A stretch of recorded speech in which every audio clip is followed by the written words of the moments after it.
سلام علیکم ګرانو دوستانو، امیدوارم چې ټول روغ جوړ یاستئ. ملګرو، په نن ویډیو کې به زه تاسو ته د فضل حق فاروقي په هکله باندې یو مهم خبر درکوم چې د فضل حق فاروقي هغه جرم معلوم شوی ده کوم چې د په اسټرالیا کې کړی و، چې کوم په وجه باندې د بیګ بیش لیګ نه ډېر زر رخصت شوی ده او ده ته دا ویلي دي چې زر تر زره د بیګونه پې کوه او زه د افغانستان په طرف باندې یعنې دومره زر دوی دغه فیصله څنګه اخیستلی دی. سیډني ټنډر په نوم باندې چې کوم ټیم و، کوم کې چې فضل حق فاروقي ورته لوبه هم ترسره کړوله، ډېره ښه لوبې هم ترسره کولې. ویډیو تر اخره پورې وګورئ، په هر څه به تاسو پوه سئ او دغه جرم به هم زه تاسو ته وښیم، خو تاسو دغه ویډیو در سره چې څومره شریکولی سئ شریکه کوئ. په دغه کې د افغانستان دغه ځوان لوبغاړو لپاره به زه یو ډېر مهم پیغام ورکوم، کوم به چې دوی ته په آینده کې ډېر په درد باندې وخوري. راځم اول خو به زه تاسو ته ووایم چې دغه د اسټرالیا کرکټ بورډ نه چې کوم ریپورټ راغلی د هغه په بنیاد باندې زه تاسو ته دغه خبر درکوم. و تاسو دغسې کمنټونه اوس ماته ونه کوئ چې ته ولا د افغانستان لوبغاړي بدناموې، ته د افغانستان لوبغاړو په هکله باندې دغسې سختې خبرې کوې. دا زه ځان نه کوم، کوم ریپورټونه چې اسټرالیا نه راغلي دي د هغه په بنیاد باندې زه تاسو ته دغه خبر درکوم. د پاکستان زیاتره ویبسایټو کې، د هندوستان زیاتره ویبسایټو کې ټوله دنیا دغه ناخبره سوله چې فضل حق فاروقي کوم جرم کړی ده.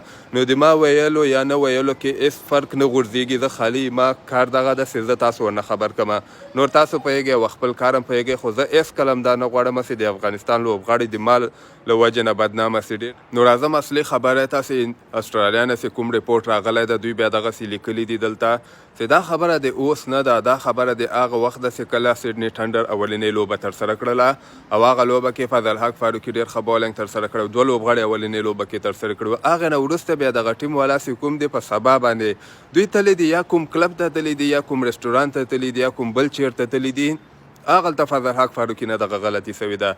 یا مثال د خبرې کیدی چې دوی کلب ته تلي، هلته فضل حق فاروقي کومې انجلۍ ته یا کوم چا ته داسې شی ویلی کوم په وجه باندې هغه کوم کس ته یې چې ویلي، د اسټرالیا اوس داسې واضحه کړې نه دي چې ولا د انجلۍ ته حتمن شی ویلي دي یا کوم هلک ته یې ویلي دي. نو هلته چې کله د هغه بل کس ته یې چې شی ویلي دي، هغه فضل حق فاروقي باندې کیس کړی ده، دغلته کار خراب شوی ده. د خارجي ملکونو کې چې کوم دي چې دوه کسان خپله کې سره جوړي که نه، هېڅ خبره نشته، هېڅ مشکل نشته ده، خو چې کله تا باندې څوک کیس وکړي بیا ته نسې بچ کېدلی.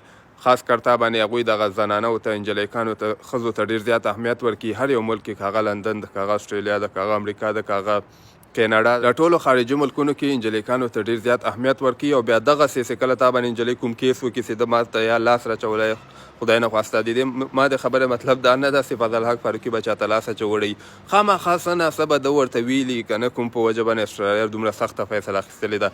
دا په همدغه ریپورټ کې لیکل سوي دي. زه خو تاسو ته ښایي لږ واضحه وایم، په ریپورټ کې دغسې لیکل سوي دي، خو چې موږ وایي هغه تاسو ته نسو ویلی چې فضل حق فاروقي هغه بل کس ته څه شی ویلي دي یا لاس یې ور اچولی، چې دا اسټرالیا په ریپورټ کې لیکلي چې دا موږ تاسو ته نسو ویلی، خو دا زه هسې زه تاسو ورباندې پوه کوم چې ده نه دغلته کومه غلطي سوې ده چې ده ورته چې ویلي دي یا کوم بله دغسې کیسه ده، تاسو خپله ښه پوهېږئ، هغه ورباندې کیس کړی ده.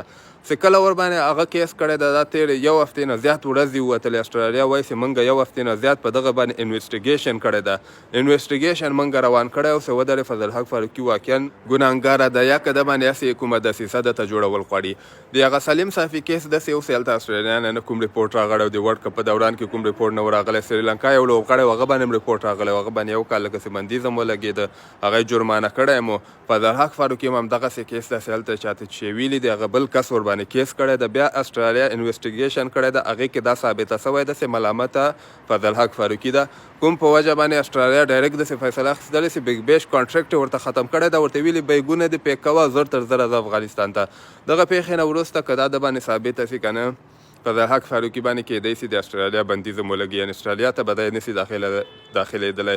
15 کاله، 10 کاله، 20 کاله یا ټول عمري بینډ دا به د هغوی په خواښه باندې کیږي. نو دغه خبرو ما وغوښتل چې زه تاسو سره شریک کړم. یو ځل بیا زه تاسو ته وایم چې د لوبغاړو بدنامول زه نه غواړم. دا ریپورټونه ټولې دنیا کتلي دي چې په انګلیش کې لیکلي دي، ما تاسو ته خالي په پښتو کې ترجمه کو.